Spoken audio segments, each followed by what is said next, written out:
لا تقربوا الصلاة وأنتم سكارى حتى تعلموا ما تقولون ولا جنبا إلا عابري سبيل حتى تغتسلوا وإن كنتم مرضى أو على سفر أو جاء أحد منكم الغائط أو لمستم النساء فلم تجدوا ماء فتيمموا صعيدا طيبا فامسحوا بوجوهكم وأيديكم منه ما يريد الله ليجعل عليكم من حرج ولكن يريد ليطهركم ويتم نعمته عليكم ولعلكم تشكرون جل جلاله وتعالى في علاه وليزيد كرسيه.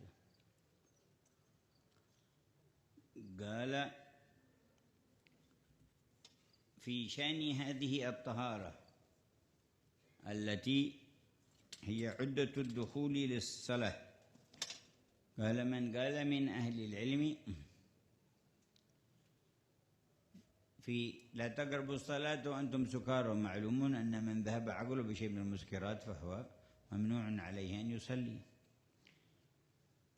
وقال أيضا من سكر باطنه بمحبة الدنيا واللهو بها فلا ينبغي أن يدخل الصلاة كذلك. لا تقربوا الصلاة وأنتم سكارى حتى تعلم ما تقول، مش معنى الله أكبر، متعلم معنى الله أكبر كبيرا والحمد لله كثيرا سبحان الله، متعلم معنى أعوذ بالله من الشيطان الرجيم.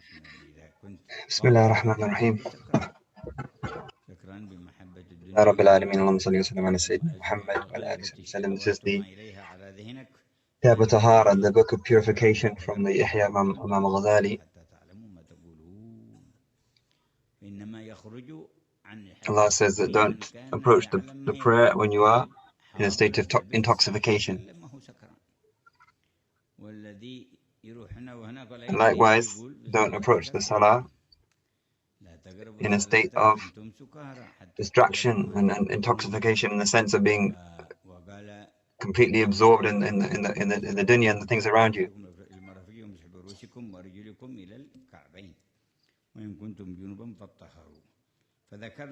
Imam Ghazali mentions the wudu, the actions of the wudu, the different sunnahs and obligations relating to that. So he's talking about wiping the head.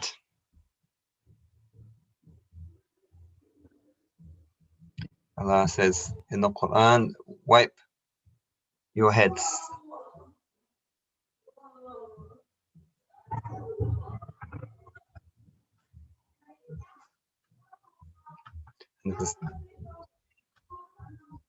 And there's a difference of opinion about exactly how much of the head should be wiped amongst the different schools, but the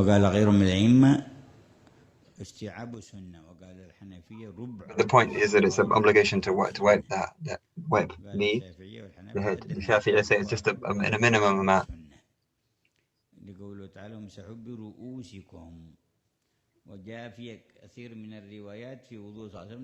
In many narrations, the Prophet wiped his head once. In some narrations, he wiped it 3 times, and that was Imam Shafi'i acted upon that narration, wiping the head 3 times. وجاء في رواية أنه مسح ناصيته مقدمة رأسه عماط عنها العمامة فمسح مقدمة رأسه ثم أكمل المسح على عمامة. In some versions he would wipe the front of his head and then finish the wiping over the rest of his head, over the imama that he was wearing, over the turban that he was wearing, sallallahu alaihi wasallam. مسح ربع الرأس وهم الحنفية وأن الناصية تساوي ربع الرأس، وبيستدل من قال أن الواجب مسح بعض الرأس من دون تحديد بالربع، وقالوا لو لم يكن جائز لما أكمل على العمامة وما مسح أكمل على العمامة إلا لنيل الثواب وأنه لا يجب استيعاب. So it's different, as I said, of exactly how much of the head needs to be wiped amongst the fuqaha, amongst the scholars. ثم يستوعب رأسه بالمسح، ومسح الرأس هذا اللي هو فرض واجب له سنن. And the sunnah is to wet your hands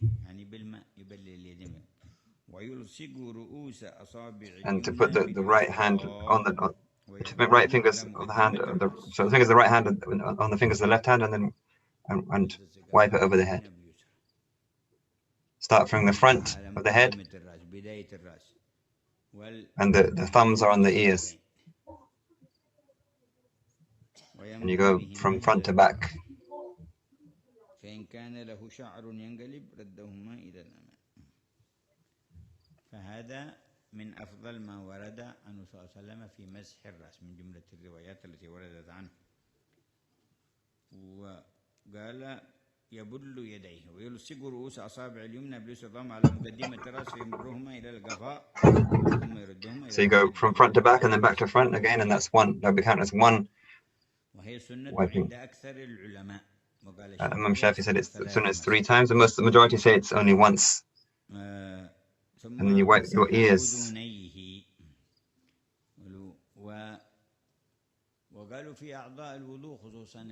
4 main actions in the wudu. And they say that the first error was eating from the the fruit, the forbidden fruit.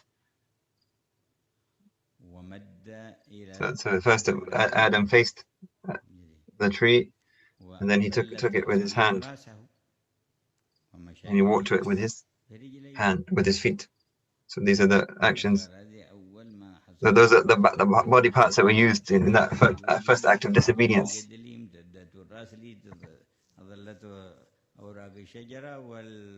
To wash those particular body parts. ومن نعمة الله علينا أنه يخرج الذنوب من الأعضاء مع الوضوء. الله لا إله إلا الله. ثم في مسح الأذنين وهو سنة. Sunnah is to wipe the ears, and the Shafi'i talk about the different types of wiping the ears, 3 or 6 times, or even 9 times.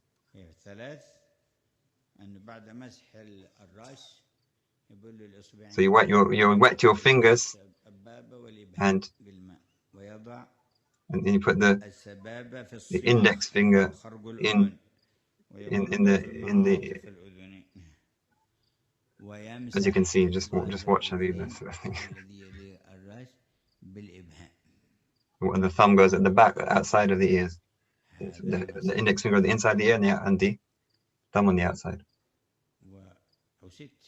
بعد هذا المذهب الكبير بالاستظهار هكذا يبلل الراحتين ويمر بهما على الأذنين.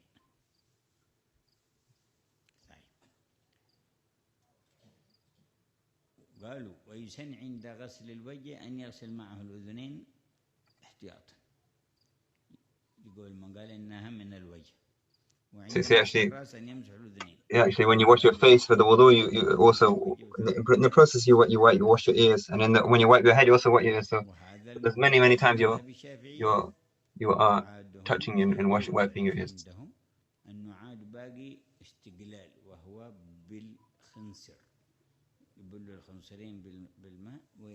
There's another opinion in amongst the Shafi that you wet your little finger and put water in the inside of the ear. So that's another way of washing of the ears, according to the Shafi school.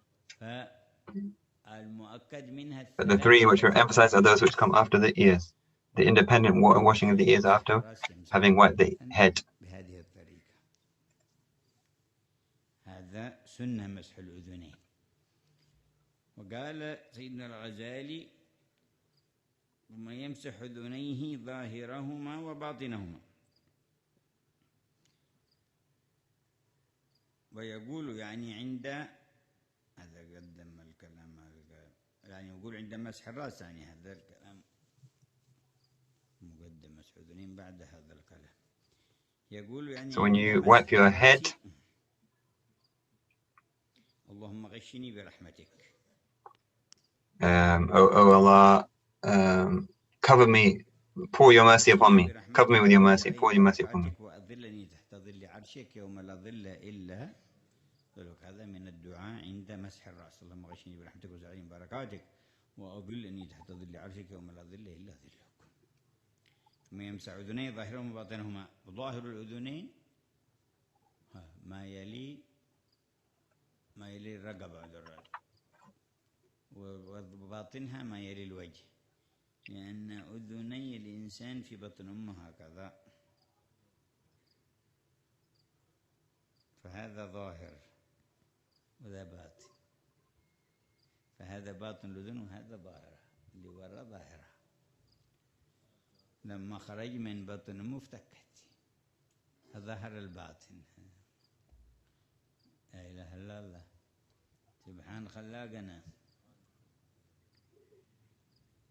يمسح أذنيه ظاهرا باطنهما ثم يضع الكفين على الأذنين استظهارا. وضع الكفين على الأذنين اللي ذكرناه.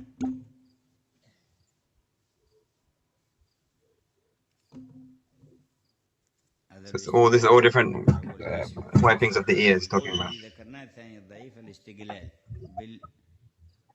بالخنصر. طيب يقول اللهم you ask to make the dua, may Allah make amongst those who listen carefully to what is said and then follow the best of it. This is from the Quran. And now we see here the caller in paradise, and then it said that the caller in paradise will be Bilal radiallahu anhu.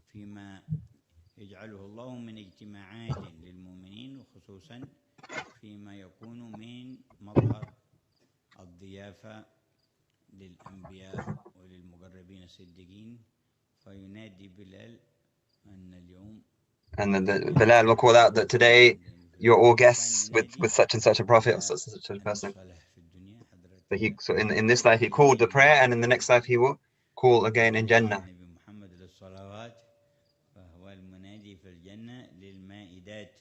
He will call them to the feasts and the gatherings in paradise.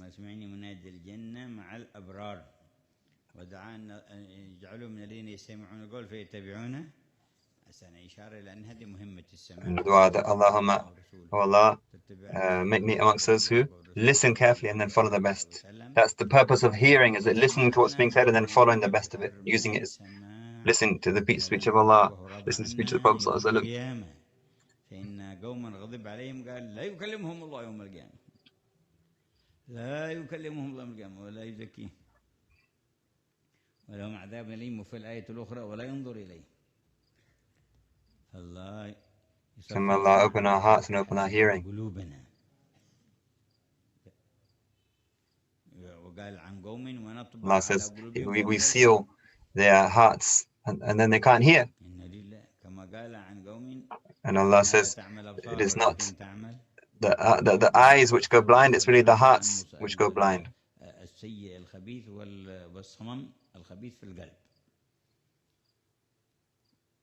لكن تعمل قلوب التي في الصدور، وقال فأنا طبع على قلوبهم فهم لا يسمعون. لا إله إلا الله.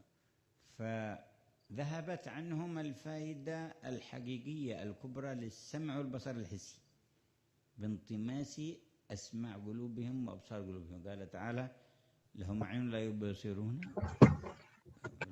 لهم أذان لا يسمعون بها. الله. ليش؟ لأن قلوبهم ما تفقه، لهم قلوب لا يفقهون بها، فلما لم يفقهوا بالقلوب ذهبت فائدة العين. يعني الذي يرونه من الصور والألوان والمظاهر ما So the eye is not meant just to see colors and see things, but أن يصل من هذه العين إلى but the point of it is to learn something from that and take a lesson from that. It's not it's not just the material things which you see, but what that then leads to and that points to.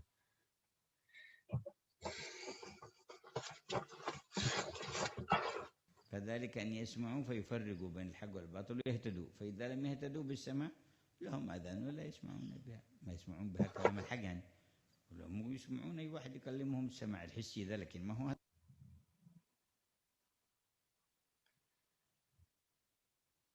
Sorry, we're losing the transmission here. Allah says, give good tidings to those who listen carefully to what is said and then follow the best of it. So this is all the dua we make when we wash our ears, that we use our ears and use our hearing for that noble purpose. And then we wipe the neck. So the difference of opinion on whether we wipe our neck in the wudu, Imam Ghazali was of the opinion that we do it. So Hanafis say that, and also Imam Ghazali himself.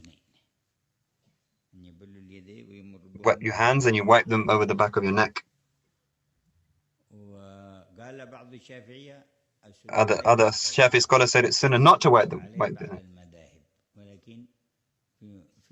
But the Hanafi school says that it's a sunnah to wipe the back of the neck.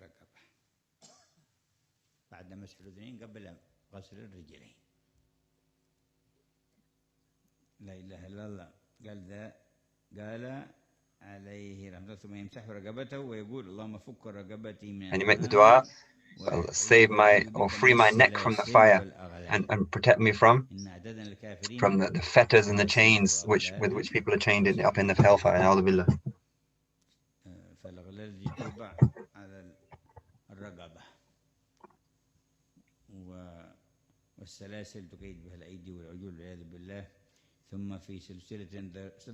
Allah mentions this in the Quran in different points, that the chains and the fetters and the other tortures of the fire. Na'udhu billah.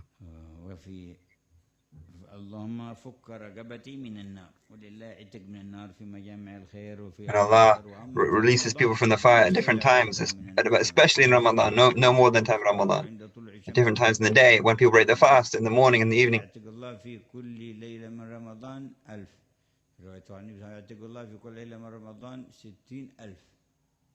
It's different narrations of how many people Allah releases from the fire every night in Ramadan. Some say even as much as 600,000 liberated from the fire. And then the hadith says that on the last night of Ramadan, Allah releases the same amount as is released for the whole Ramadan, every night in Ramadan.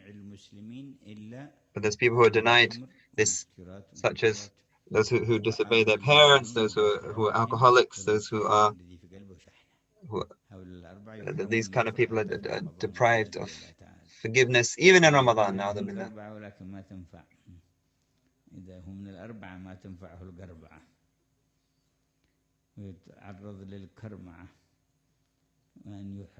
So that those people in those categories are deprived of forgiveness and all good at these blessed times. Now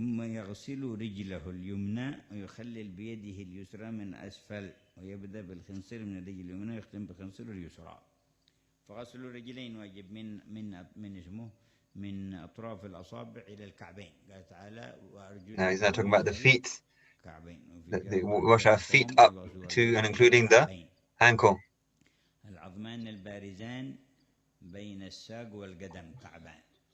ففي كل رجل كعبان، كعب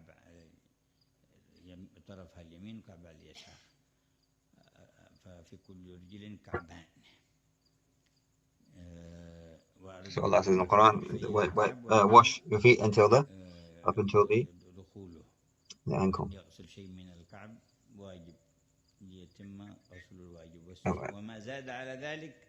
This is called tahjeel. If you want to lengthen it, and it's recommended to lengthen it higher than the ankle, it's recommended. And it's narrated that the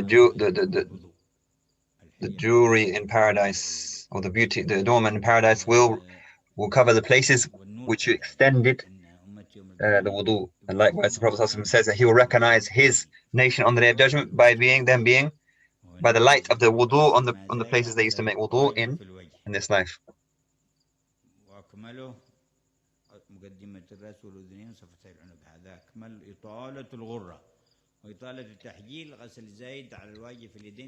So we wash extra higher when we wash our arms and our feet to attain this light in the next life.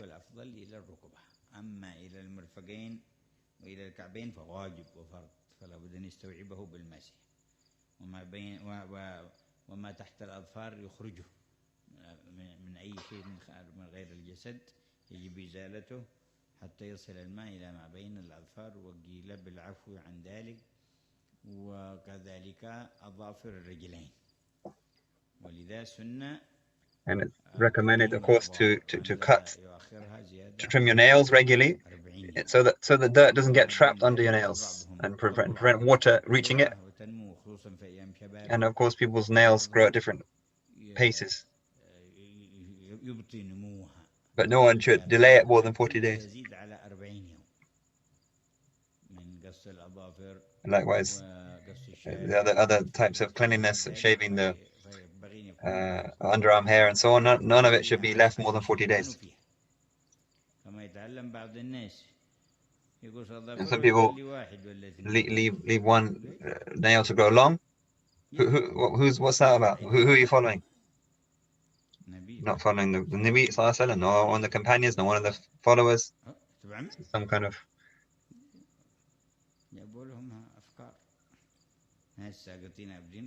often the nail on the little finger. That goes against the sunnah. Cut them all the same length.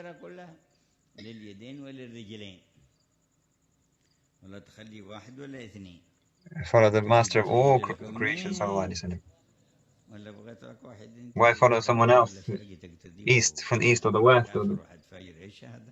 No, there's no role model other than Muhammad sallallahu alaihi wasallam. Prophet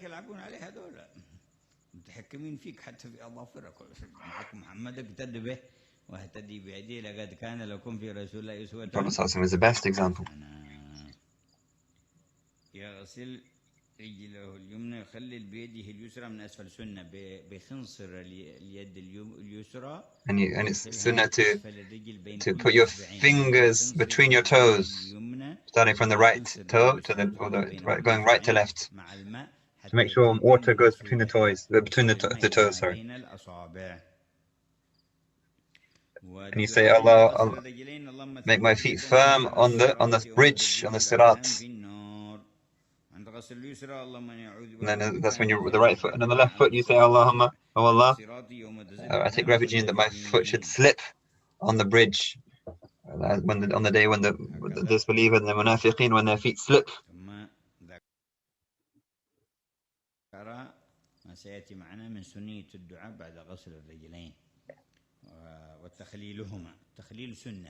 إلا لمن كانت أصابعه متلاصقة ما يصل الماء بينها إلا بالتخليل فيصير التخليل واجب أو من دخل التخليل or putting your fingers between your toes or to make sure the water reaches, that is a sunnah. Unless you are sure that without that the water wouldn't reach, then it will become an obligation. ويبدأ من خنصر الرجل اليمنى إلى خنصر الرجل اليسرى على الترتيب. الله لا إله إلا الله. ثم يأتي بعد الدعاء، ومن الدعاء الذي ورد في الصحيح أن من قال بعد كل وضوء لا إله إلا الله. The dua which comes after the wudu. فتحت له باب الجنة الثمانية. In the Sahih hadith tells us that someone who bears witness to the oneness of Allah and the Prophet Muhammad sallallahu alaihi wasallam after the wudu, all the doors of heaven open to that person, the 8 doors of heaven. And we'll cover all this inshallah. But the main point is purifying yourself inwardly and outwardly.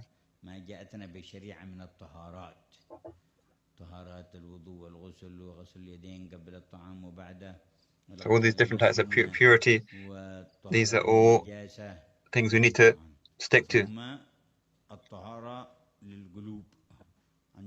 And then more purifying the heart from arrogance and envy and having a bad opinion. May Allah purify our hearts and purify our souls.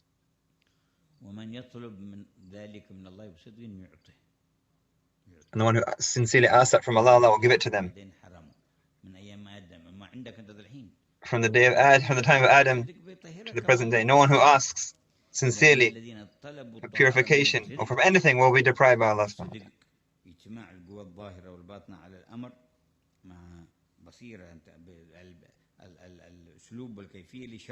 anyone who has sidq, has truthfulness and absolute focus, they will be given. They'll give what they ask for.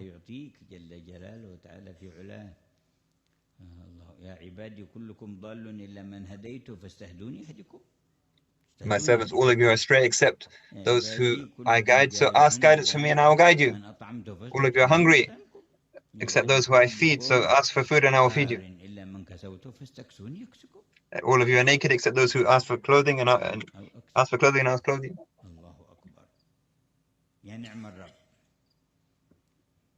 What a great Lord. O servants of mine, you will not be able to harm me or be able to benefit me. You harm each other or yourselves, but you can't harm me. If the first of you and the last of you and the jinn of you and the mankind of you were in the worst and the most disobedient of hearts, then that would not harm me in any way. If you're all in the most pious states, that would not benefit, increase me in my kingdom in any way. These are your actions, and I take account of them. Someone who finds good, praise Allah, and who find other than that, then let him not blame no one but himself.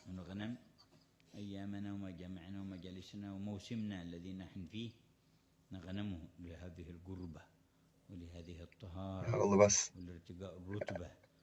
benefit from days we're in through purity that we have.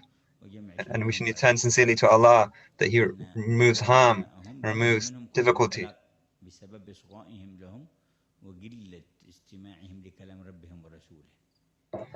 Then look at the state of the Ummah. We need to pray for the Ummah. Allah has put when they went away from the Quran and the Sunnah, Allah put their enemies over them. So Allah subhanahu wa ta'ala remove those tribulations, corona and other ones.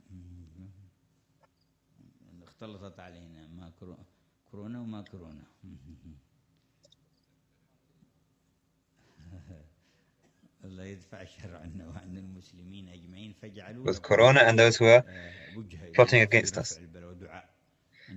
We need to make a lot of dua, turn our hearts, and Allah will respond. Turn your hearts to Allah and He will respond, especially in the gatherings which are to come.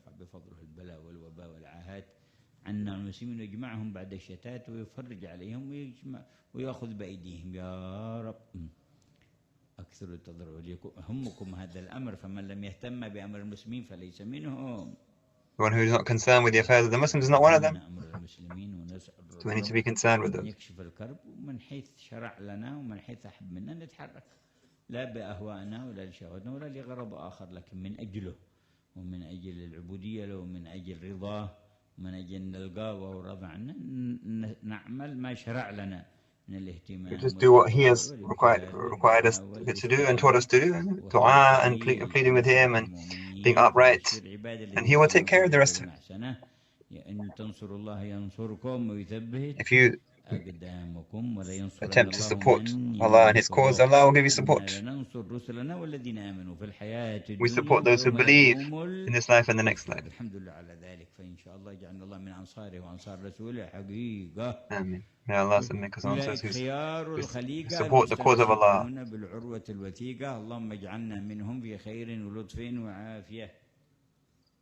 May Allah make us amongst them in the best way.